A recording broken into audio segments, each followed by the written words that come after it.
Welcome, everyone. Welcome to a new series that I am launching. And this series is a very special series called Expert Interviews with Ken. This is a series where I basically interview other people who are experts in their own fields, whatever their profession is, and we get a chance to hear their story and what it is they're doing for people. So with that, let's dive into today's guest on Expert Interviews with Ken.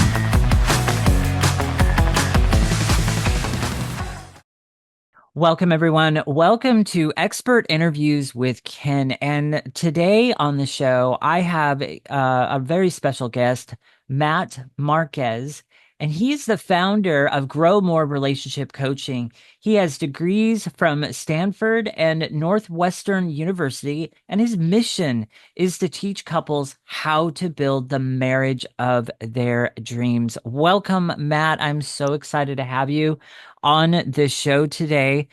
So let's dive right in. What I'd like to start with here is share a bit about yourself, your story, what even got you into all of this, and let's just unpack all of that.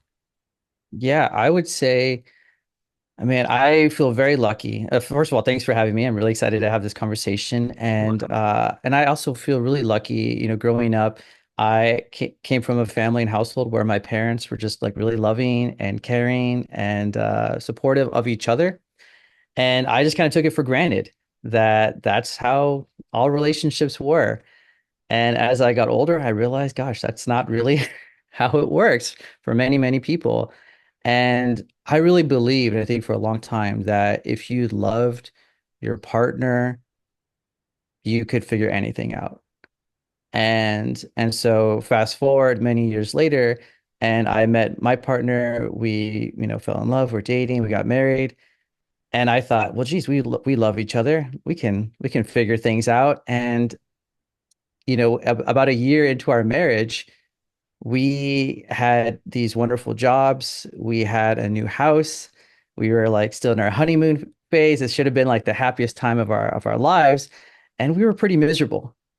Like we were actually walking through the halls of our house, like kind of treating each other like coworkers. It's like, hello, hello, because we were so upset and frustrated with each other.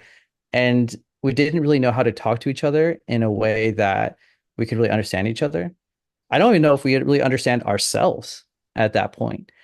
And so that really became, I think, the first time where I realized, gosh, just loving your partner isn't enough. Love isn't enough. There has to be Hmm. more. There has to be greater ability to connect, to understand.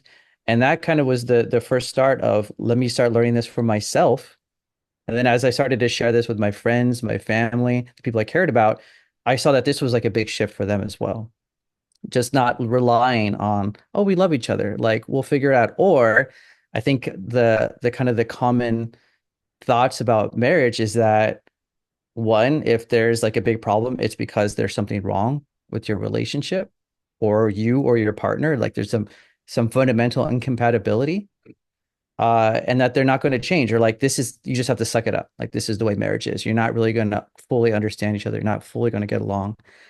And so I wanted to find a new path for myself. I was able to do that. And then as I shared what I was learning with other people, I realized, gosh, there's such an opportunity to help people learn the truth about how much more connection and understanding, compassion and love there can be in a relationship. And so that really is the foundation of my coaching business.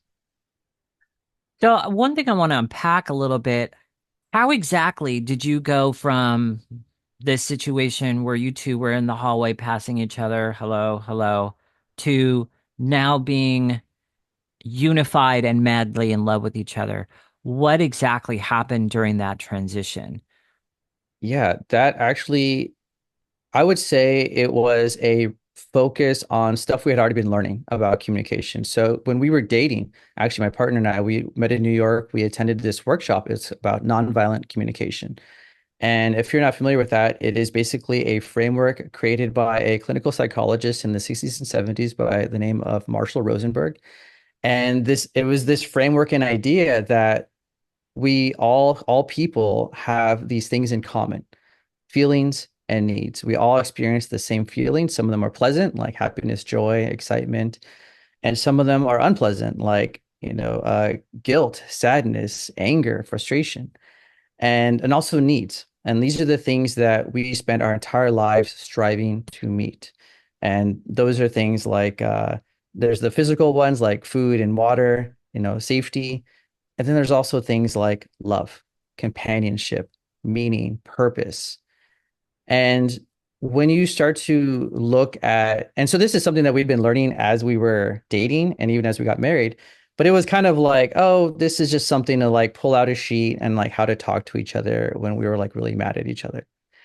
And but after we found ourselves in that situation where we're barely talking to each other, that's when decided, okay, I have to take this seriously. I really need to make a commitment to using this process to understand myself, to understand my partner, and talk differently to each other, where I'm not just trying to blame her, like blame her for like how I feel. Like it's not really about passing judgment, who's right, who's wrong in the situation, because that was something that I think was just the natural way of how to deal with the problem. Like, oh, well, who's to blame here? And Mhm. then like that person has to apologize, and then you kind of move on even though you're still feeling frustrated and upset with each other. And so by incorporating NVC into our relationship, we're really focusing on understanding each other. Then the whole idea of having to place blame really wasn't necessary anymore because we're just trying to figure out, oh, that's why you did this, and that's why I responded this way. Mm. And so once we were able to understand each other in that level, we didn't care about blaming each other. We were like, oh, well, how can I help you feel better about this? And then how can I also make these changes to feel better about this relationship? And so once we were able to reframe our relationship that way, it's like, okay, well, we really want to be a team again. We want to be partners instead of just like competing for like, well, you got what you wanted last time. Now it's my turn. Like we didn't have to worry about that at all anymore. Mm. I know a lot of people talk about love languages out there and different things like that. What do you did you use any of that philosophy, like finding out what each other's love language is, so that you guys understand each other a little bit more? A little bit. I know my partner has gotten into that. I think more than me. We used to joke that her love language is whatever she's not getting. And so that was that was kind of what she wanted from me. And but I mean the thing I think about love languages and any kind of, and even this also things like attachment styles and things like that, is I think they can be a great way to put your relationship and like your feelings into context, like get a Hmm. big picture idea of what's going on.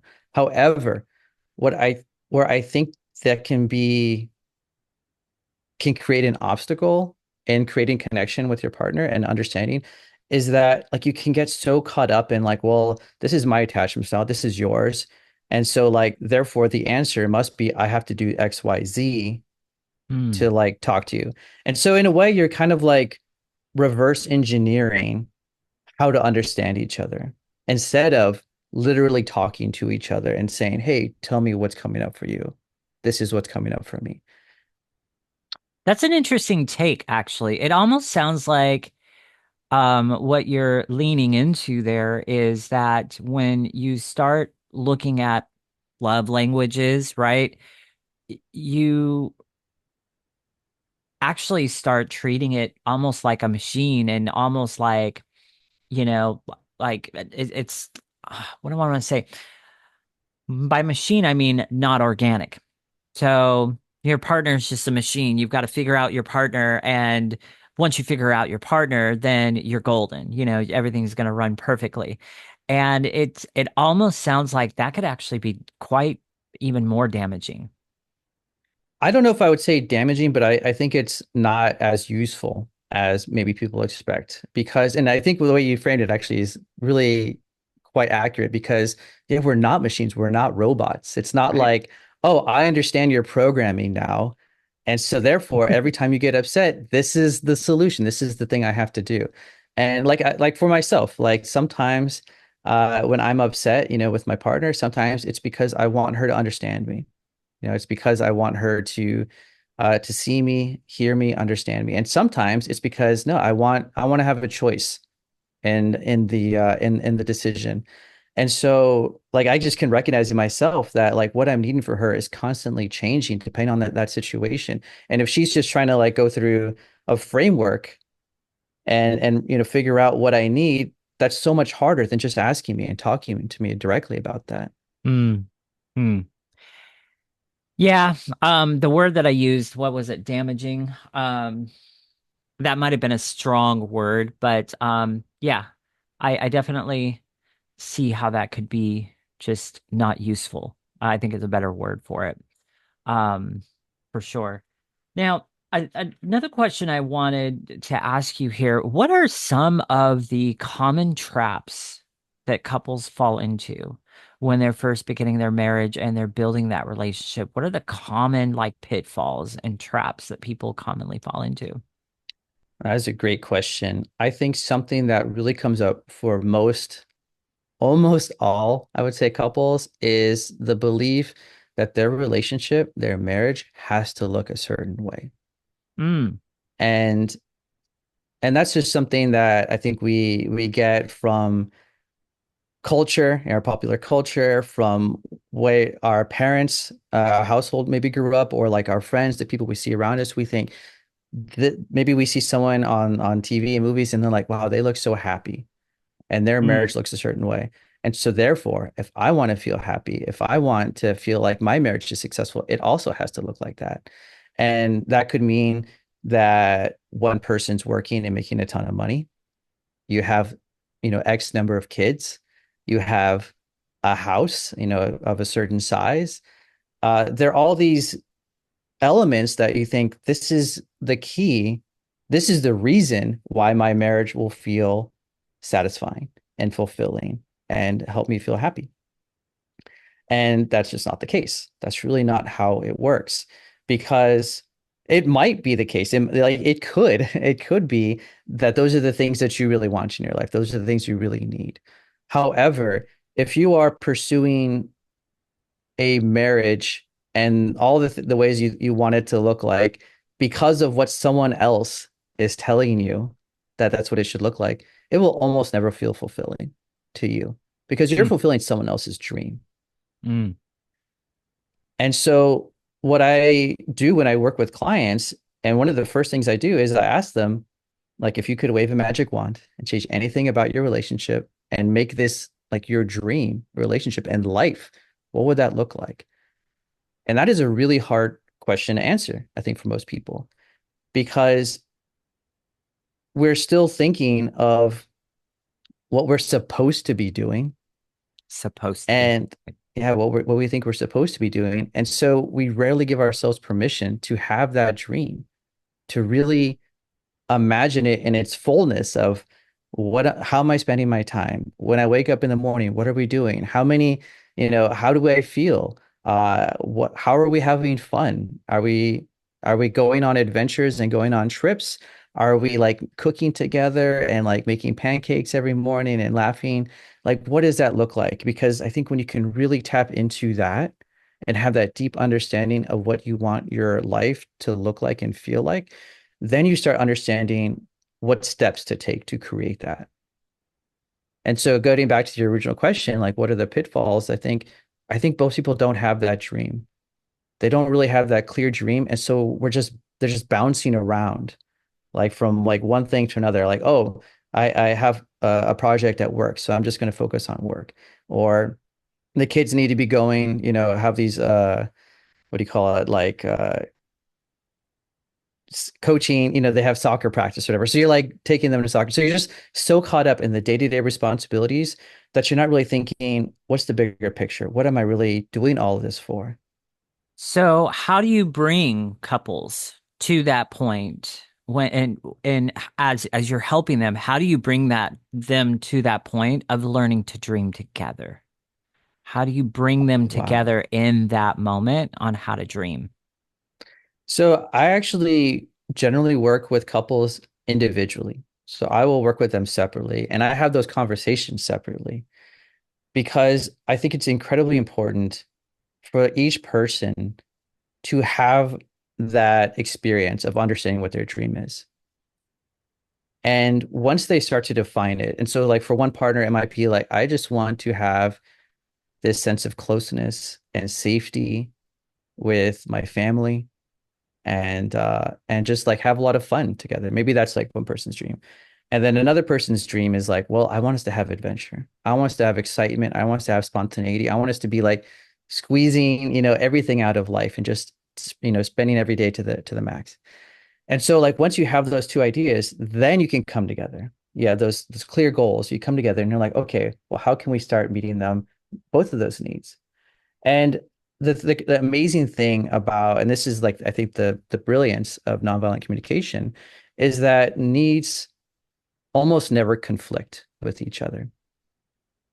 If you can be open and be willing to like work together, there's almost always a way to meet both of those needs. And so, like I'm just kind of spitballing, but like, if you like say that this family now you have one person who wants adventure and another person who wants closeness, it's like, well, can you just be planning trips together? Every weekend, small trips. You're going to the beach, and then like maybe every 6 months, it's like you do some big international trip, and it's like you're doing it together. You're sharing adventure. You're having that closeness as well. Like you're doing both of those things. So both you're both getting what you want. And but that really comes back to you have to identify what is it you both want. How do we talk about it openly, honestly with each other? And then you can start to do it. That's awesome. That's awesome. Now, the other thing that I wanted to ask too is how do you help people to overcome the guessing game in the relationship? Because I know in relationships I've been in, I know relationships other people that have been in them, and there seems and it's almost like it's made fun of today too. It's like, oh, trying to guess what she's always thinking, and that there's all these jives that come out of it and everything else. So, how do you begin to help people out of the guessing game of what the other person's thinking and all that stuff? Yeah, I mean, that is such a common, I think, misconception that it has to be a guessing game. And if you guess right, you guys are like you're happy. You kind of you're doing what you both need to do. And if you guess wrong, like, well, you messed up and you deserve to be, punished for it Hmm. in a sense. The way I teach couples how to move past the guessing game is to just not assume that that you can just read each other's minds. That's just not something that happens. And yeah, there's also part of that is the belief that like if you love each other enough, you will understand each other. You will know Hmm. what they want. And I just really kind of say point blank, that's not how it works. And the way it works is like and I think the other part of this also is that like you really have to do take ownership of yourself. You have to take ownership of what your needs are, and then you have to be able to communicate them to your partner. And when you communicate them, you say like, "Hey, I've been feeling really upset lately. Like I've just been needing more partnership from you. You've been working late, and I've been, working. I've been doing bedtime and dinner and everything with the kids, and on top of that, I've been doing the all the household chores. Like I really need you to come in and support me." And so there's no guessing in that situation. You're saying explicitly, I need more support. Now, the details of how that support could look like, that's something that you can then talk to each other about. Like, well, what would that look like if you come to me and you say like, well, geez, I need more support, and then the response could be, well, maybe they just kind of start brainstorming ideas like, well, maybe I could just start, taking the kids more, or maybe I come home from work earlier and so I can do dinner and bedtime for them. Then it's like you're working together to find that solution. But Hmm. it ultimately comes down to taking ownership of your own needs and then communicating them so that you don't have to guess. So I would say communication, and then the other word that I would use too is agreement between each other are two, I would say those would be two major pillars in a relationship then. Yeah, I agree. Communication, agreement, and but the agreement really comes, I think it's a result of having that communication and having that trust that you're both working toward like a common goal. Yes, yes. And agreements, kind of where I'm going with agreements, I think, is just on the aspect of that um back and forth dialogue. Like, it's like, okay, let's come together. What does this look like? What does, XYZ look like? What do the dishes at night? I mean, getting kind of a little petty. What do the dishes at night look like? What does this look like? And then coming together with those agreements. I think there's a lot of times where that kind of conversation just doesn't happen. There's a lot of assumptions that tend to happen in those kind of little situations. But then what ends up happening is it begins to build and it begins to build and it begins to build and it begins to build, and then all of a sudden explosion. Now you're in an all like drawn out big old giant fight, and everything else.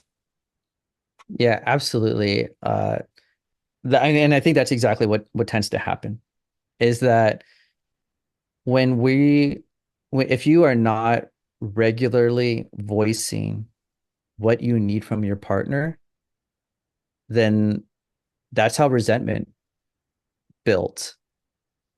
Because and this kind of gets back to that whole idea of like should, like you're thinking, oh my God, they should be Mm. doing more. They should be doing all these things. They're not.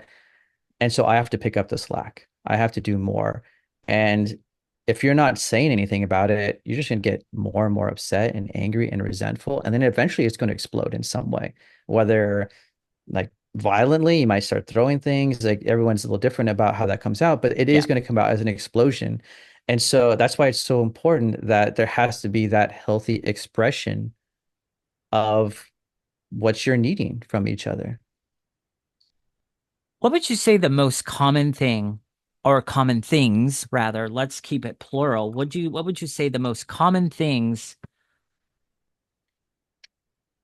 what are the most common things that people fight over, that escalate to that fighting point? What are those most common things? Well, almost anything, almost anything can escalate. But I would say like household chores do tend to escalate.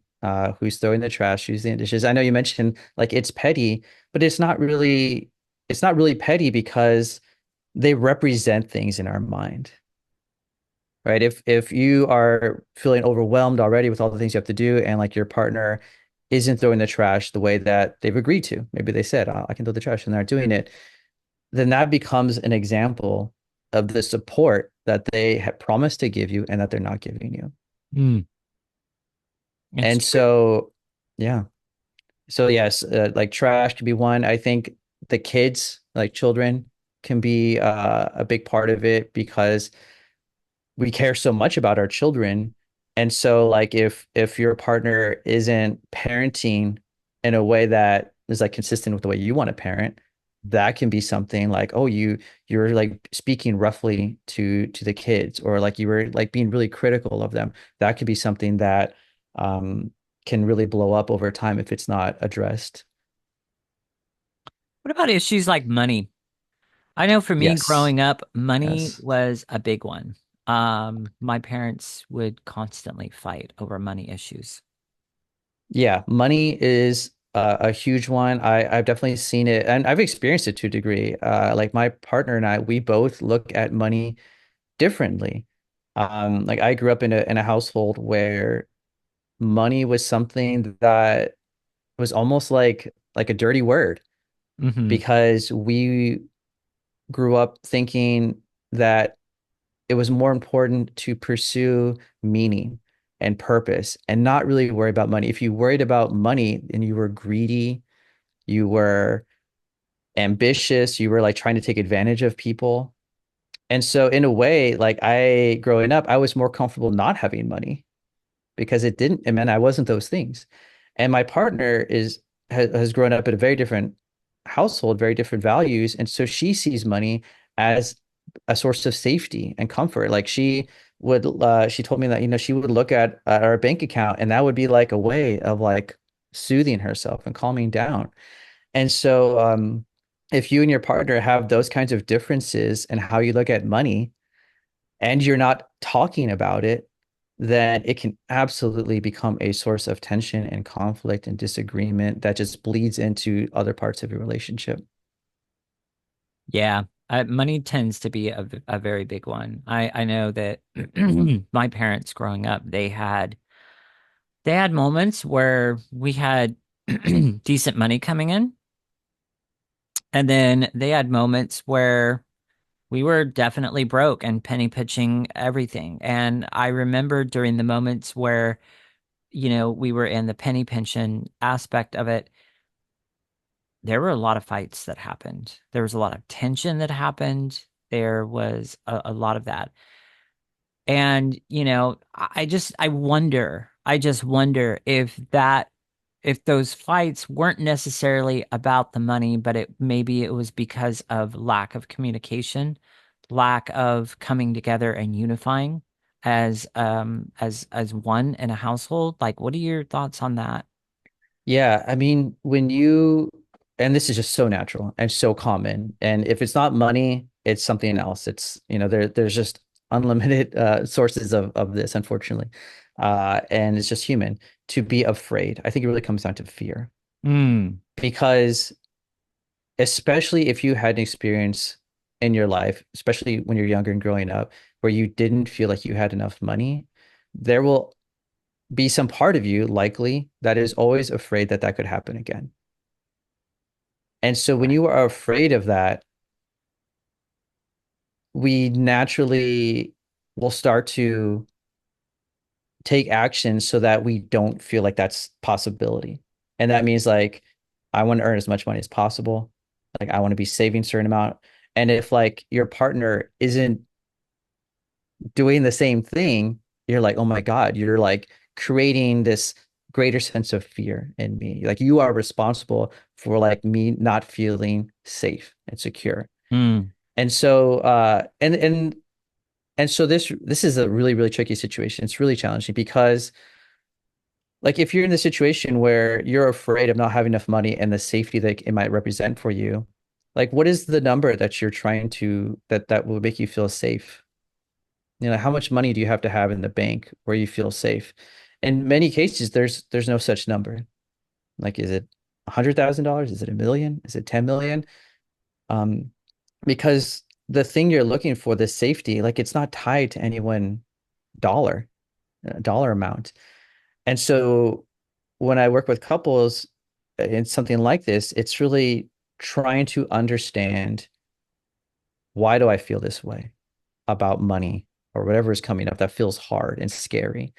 Because I think once you start to understand it and you can like understand why you feel this way, it starts to have less control over you. Instead of mm, just reacting to that fear, you're starting to understand it. And then you get a choice. You kind of reclaim your choice on what are you going to do with that this emotion. Am I going to like talk to my partner about like I want to save more money? Or am I going to have this conversation with my, I mean, you can have that and you can also have this conversation with yourself. I right. am safe. I am okay. I don't need to blow up just because I'm afraid. Like there is a reason why I'm afraid. I'm not crazy. There's not something wrong with me. This all makes sense. I like the fact that you very powerfully use the word choice because I think that's really big because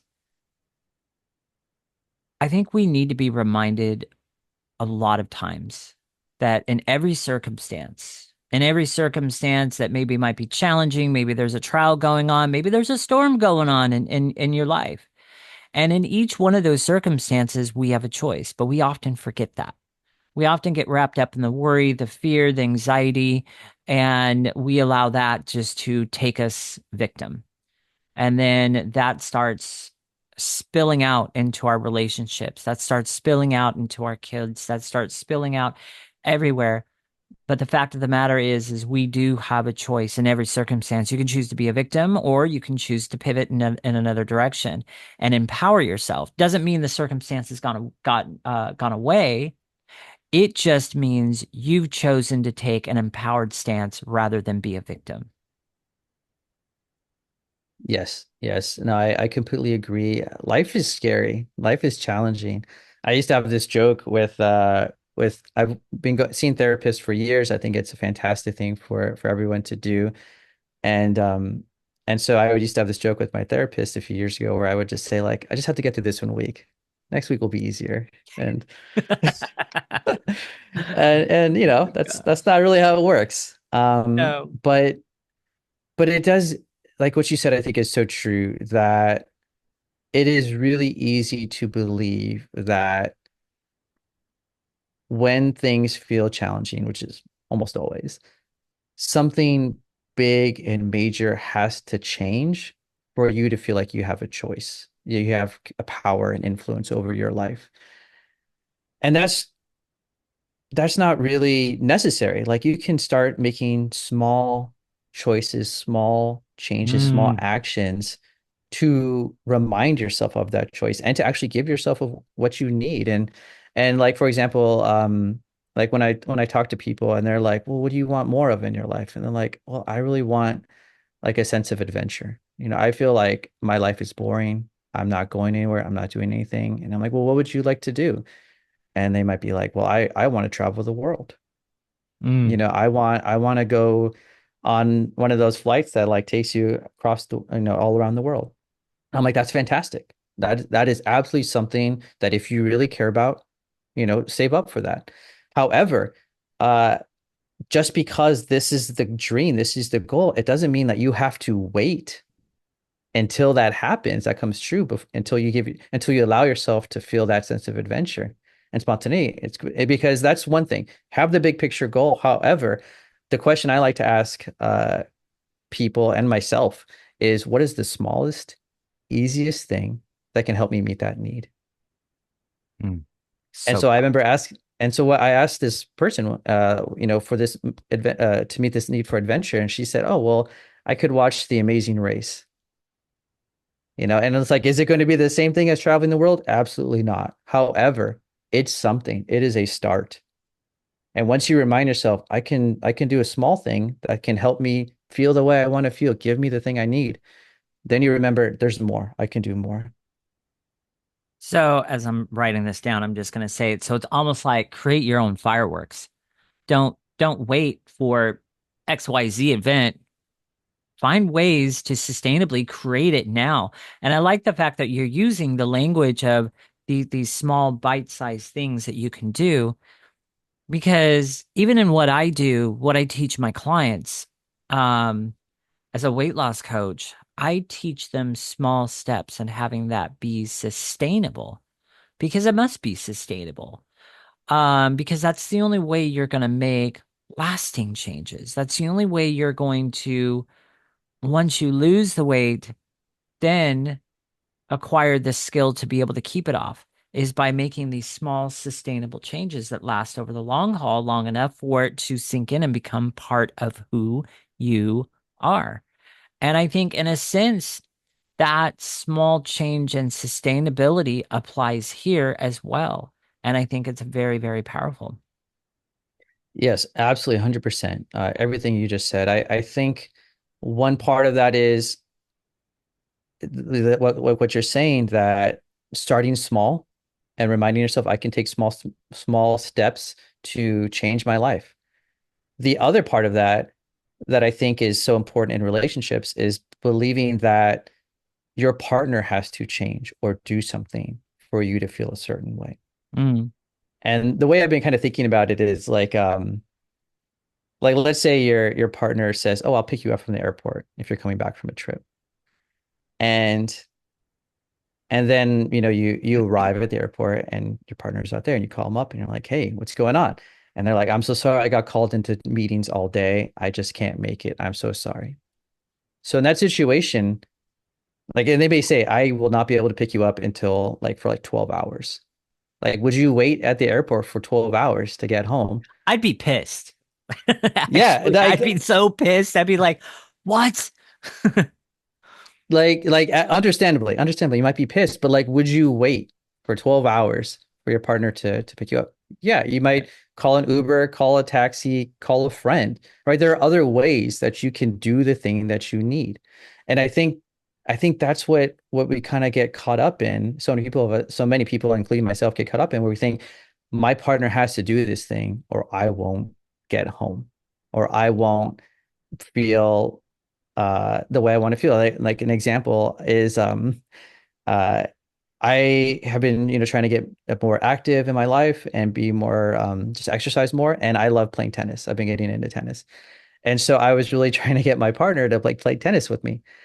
And then because we used to play years ago, and I asked her, I'm like, hey, let's just start playing more regularly. And she said, to be honest, I've never enjoyed tennis. I Oh, never really liked it. And I was a little disappointed, I was gonna say that must have been like a heart sink. a little bit. But like I appreciated it because it by talking about it and her being honest with me, it was like, okay, I'm not going to wait for you anymore. And so I started to do my own lessons. And so I could give myself what I need without relying on my partner. And I think that's what happens so often is that we think my partner has to give me this thing or I won't have it. And that is Mm, almost never the case.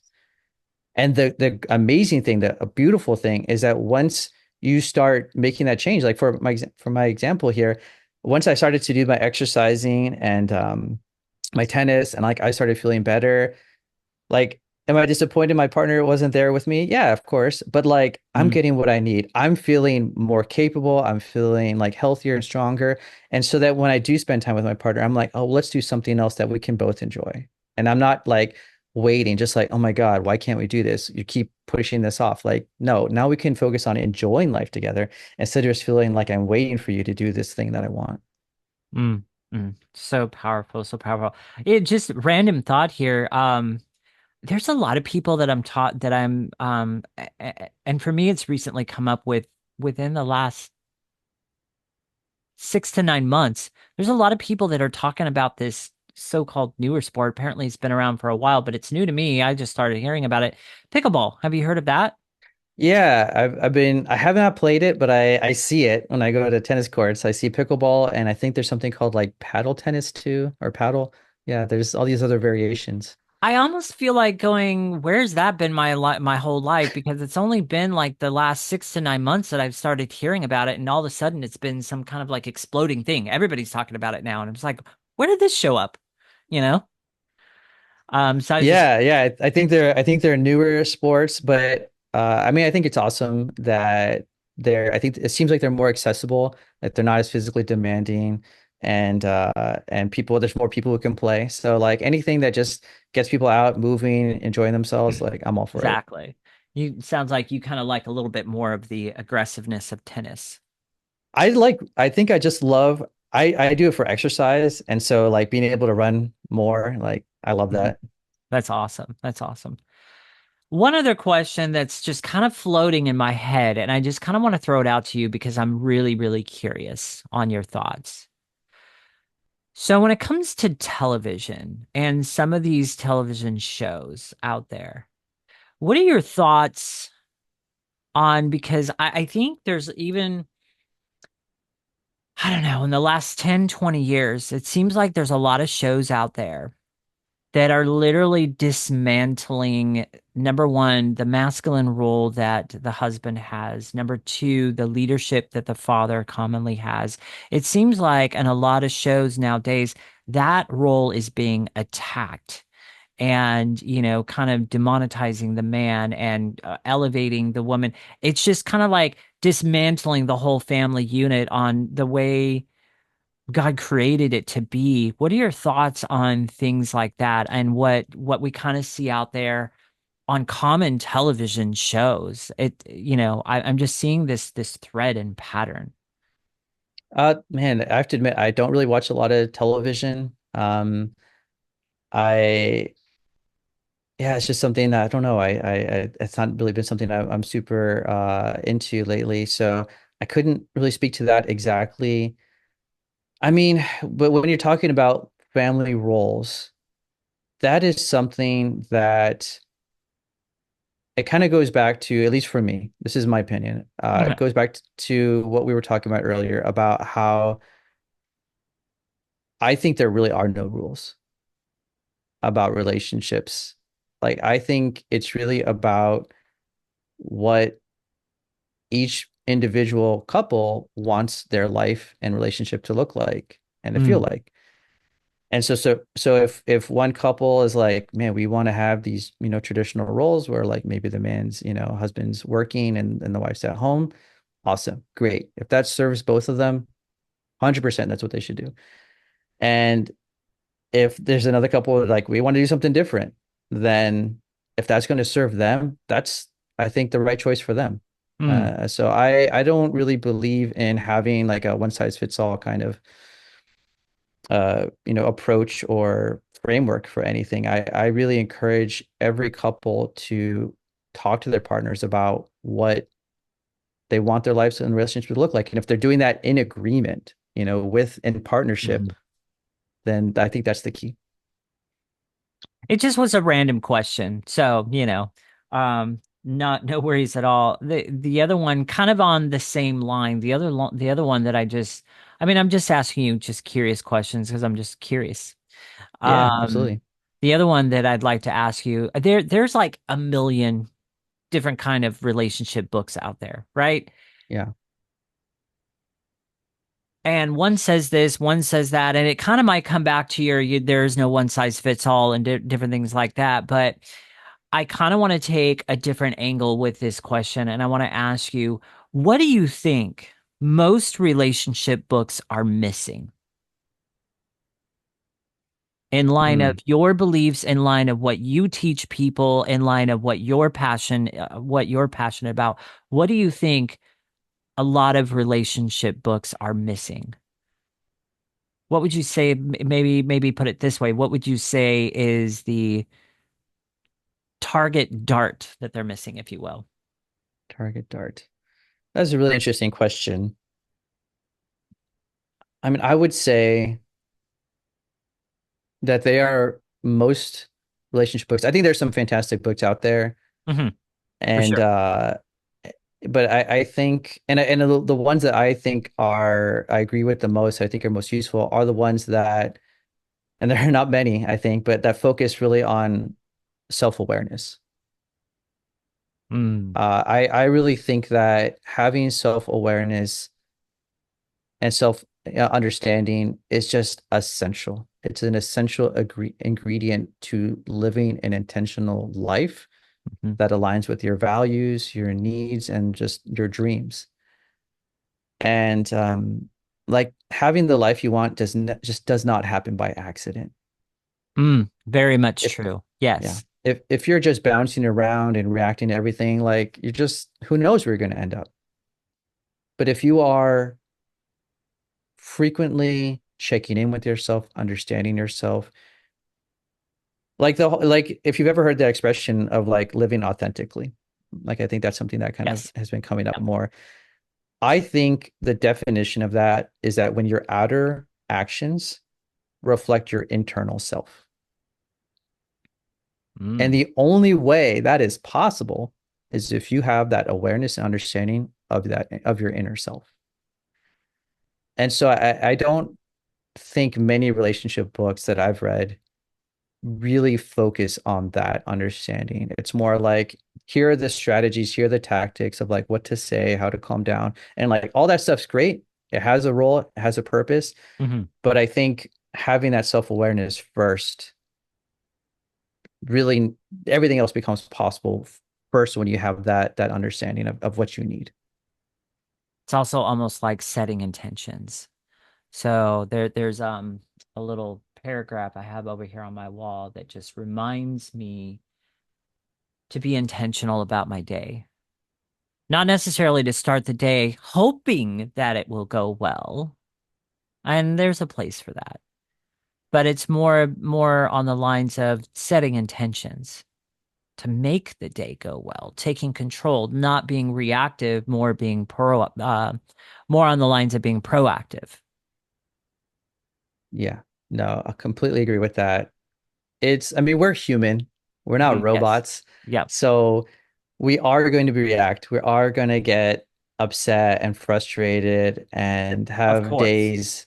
days, weeks, months, where we don't feel capable of, doing the things that we want for ourselves. Like right now, like I've been kind of sidelined with injuries, so I'm not playing tennis the way I want to at the frequency I want to. And so um I could either beat myself up like, oh my Mm, God, like I'm being so lazy, I'm just failing myself in some way, or I can have some compassion for myself and say like, yeah, I'm having a hard time.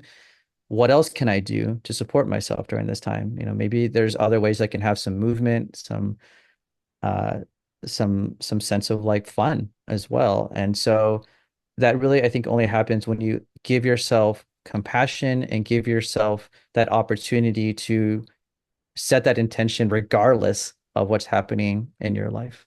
hmm Yeah, I remember when I a few years ago when I got a herniated disc in my lower back.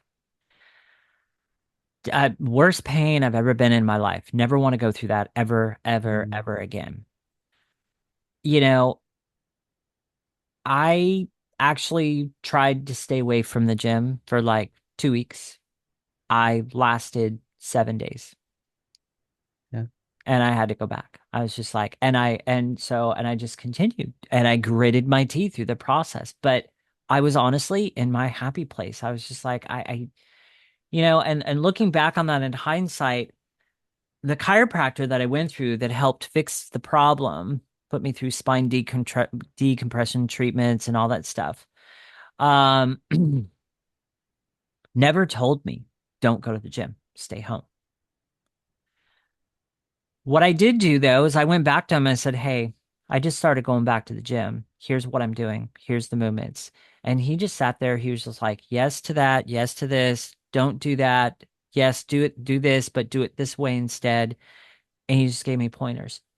The journey itself, though, I learned so much around proper spinal care and around, how to really take care of my back. I learned that it wasn't just about doing static stretching and leaving it all at that. There's a lot more to it.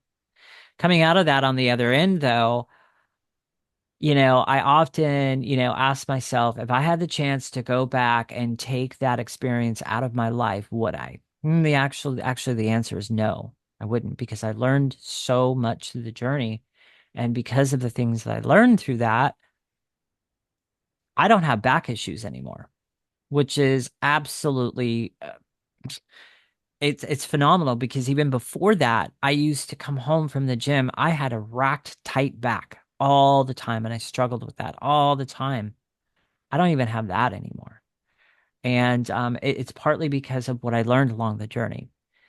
And so anyhow, all that to speak to and say I had to make a choice in that circumstance. I was seeing myself, on day 5 and 6 of not being at the gym, I was seeing myself fall down into a mindset that I just really did not like. And on day 7 hit, and I was just like, I've had enough. I need to go back. I don't care how painful it is. I need to go back. So anyhow, I just wanted to share that in light of your story.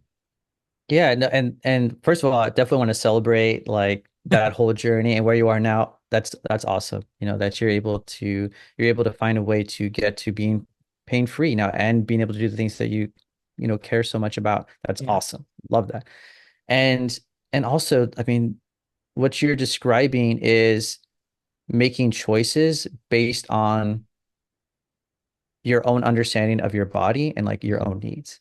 Like at one point you're like, okay, I'm just going to rest. I'm just not going to go to the gym. And you're like, hey, I need movement. I need to have this like physical exertion in some way. And so you went, you tried it.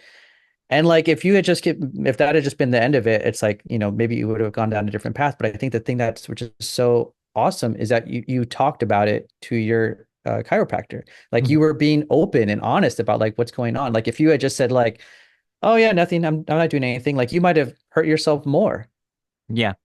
Right. But you were able to say, and not without necessarily focusing so much on like, oh, maybe he'll tell me like I'm being an idiot or like instead of like worried about him judging you, you're saying, I want to learn. I want to know what my choices are. So let me share that.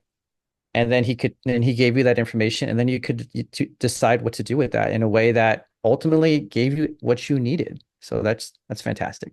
That's amazing. And I'm wondering, and then I want to start wrapping up here, but I'm wondering yeah, and I think it does apply how closely that communication applies to relationship. It's the same thing. The It is the same thing. I mean, when I work with clients and I teach them how to have these conversations, how to have this self-awareness, and then to communicate it to their partners, I tell them you can do the exact same thing with Mm, your parents, with your friends, with anyone in your life, anyone at all. The the reason I really focus on relationships to a degree is that we have a lot more incentive to put in this effort. hmm. Like if you have a friend or like a family member who you see every 6 months or once a year, like you could absolutely have these same conversations that we've been describing where you're really sharing like, hey, when you do these things, it really upsets me, and I can we figure out a way to do blah blah blah, whatever. Like you can do that, but like you also have the choice. Like, is it worth the effort? And sometimes maybe it's not. Absolutely. Oh my gosh, wonderful. In closing, the question that I want to ask you is let's just keep it simple.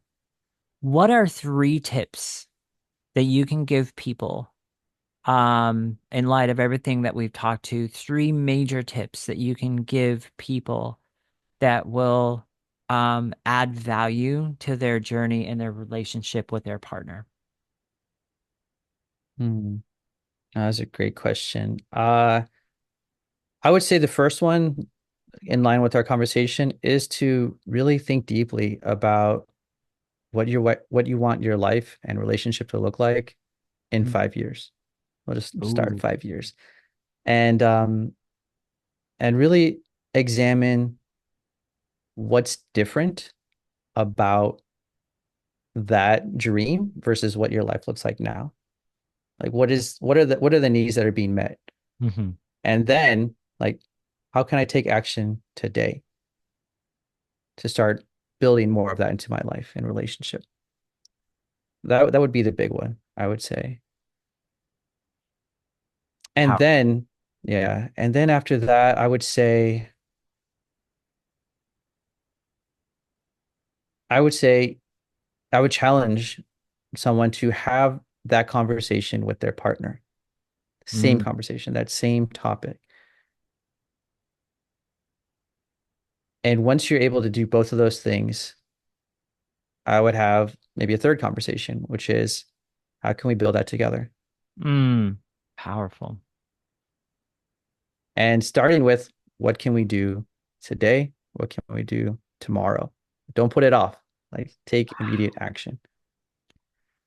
That is so powerful. I mean, I felt the power of that. That's golden. So you guys listening to this, Matt has brought some really gold nuggets today on this topic of relationship. If you need to, I encourage you to go back and re-listen to this again because there's a lot of gold in what we shared today, and especially with what he just shared with the tips. So powerful, so golden.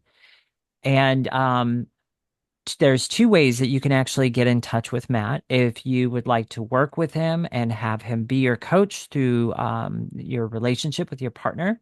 The first way is through his website, which is growmorejoy.com. So GROW more MORE joy.com. Very simple. And then his Instagram handle is growing, yes, growing more joy. So the same thing as his website, only grow is growing more joy. So that's how you can connect to Matt. I encourage you guys, reach out to him, connect with him, even get on a discovery call with him, ask him some questions, and, see if he is the right fit for you.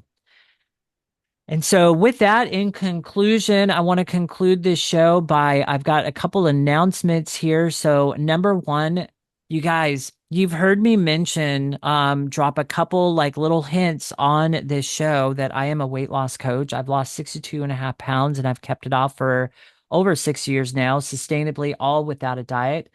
I am unapologetically faith-based. And right now I have a very powerful mini educational boot camp series. It's 3 one-on-one sessions with me. They're very in depth, they're very intense. Um, and I'm giving away my 3 secrets to help you to break free from that last 20 pounds that you can't lose. To be able to break free from the sugar issues, the snacking issues, the hunger issues, all of that. And I'm giving away those secrets in those 3 sessions with me. You will be empowered and equipped with a powerful mindset shift. You will be equipped to spot the industry lies in this food industry, all the industry lies that are out there, and be able to avoid the common pitfalls and all that. And third, you will be equipped to spot the marketing deceptions that these companies use. They put it all over their packaging, their boxes and stuff like that, and it makes you think what you're buying is healthy and it's a good snacking option. And all you're really buying into is the marketing deception of these companies. I empower you with all of that. You will walk away from this boot camp a completely different person and never thinking the same way about food ever again. You will forever be changed. That is my promise. If you don't get that through my boot camp, you get your money back.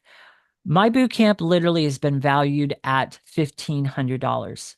Those are from other people's mouths, not mine. Imagine their surprise when I told them my boot camp is only $75. What I encourage you to do is I encourage you not to wait till after the holidays to join my boot camp. Join now and be ahead of the game when it comes to New Year's. You will be many, many, many steps ahead of most people that are just beginning their journey in the New Year's. Embrace the holidays as a time to grow, learn, and get stronger through that journey. Come join my boot camp. And a way you can connect with me and get on that boot camp. So there's 2 things in the description below. There will not only be the links to connect with Matt, but there will also be a link to connect with me, and there will be the link to join my boot camp. The second way is to join through my website, which is www.masteryweightloss.com/connect. And in that connect at the top is the link to join my boot camp. And then there's a button to book a free discovery call with me. If you've got questions or you want to know more, book that free call. You got nothing to lose, right? And then there's a button in there to click to connect with me on Facebook. And then there's a button in there to subscribe to my YouTube channel. So those are the ways you can get a hold of me, but I encourage you, let's go. Join the boot camp. I promise you, you will not be sorry. You've got nothing to lose except for those pounds that you've been trying to get rid of. You've got everything to gain in the right way. So with that, you guys, I hope you've enjoyed today's show. I know I have. I've enjoyed having Matt on my show today. This has been an amazing interview. We are wrapping up, so you have a great rest of your day or evening, depending on where you are in the world and what time of day you're listening. And I will talk to you on the next one. Talk to you guys later.